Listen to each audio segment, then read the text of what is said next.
Hi, now I'd like to explain to you a manipulation for the cuboid bone in the foot.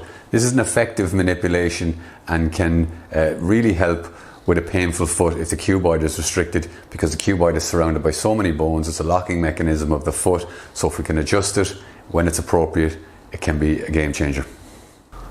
Okay, so to do this particular adjustment for the cuboid bone, first we need to have the patient in a prone position on the couch.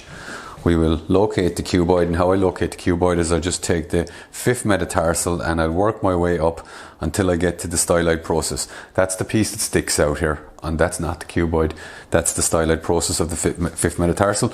I'll jump in at 45 degrees and now I'm on the cuboid. And the cuboid, if you look at the cuboid from the caudad, or the sole of the foot, it's a big bone and it takes up about approximately half the width of the foot at this point.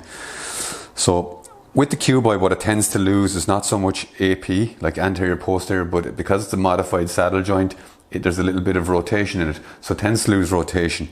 And if that is stuck, it might feel restricted. If you're not sure if it's restricted, then you'll know it's restricted if it's restricted by way of comparison to the opposite foot, or if they find that it's very tender and painful when you start to mobilize it.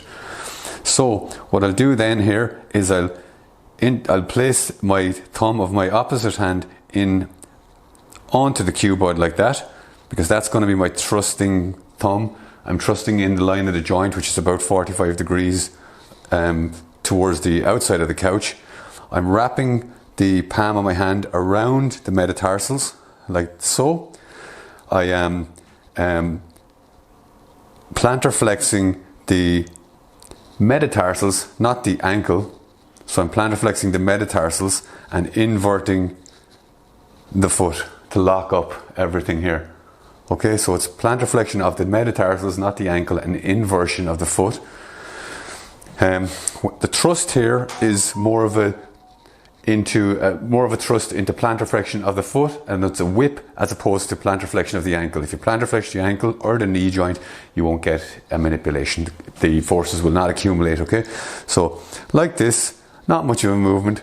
Assess, and that is the adjustment.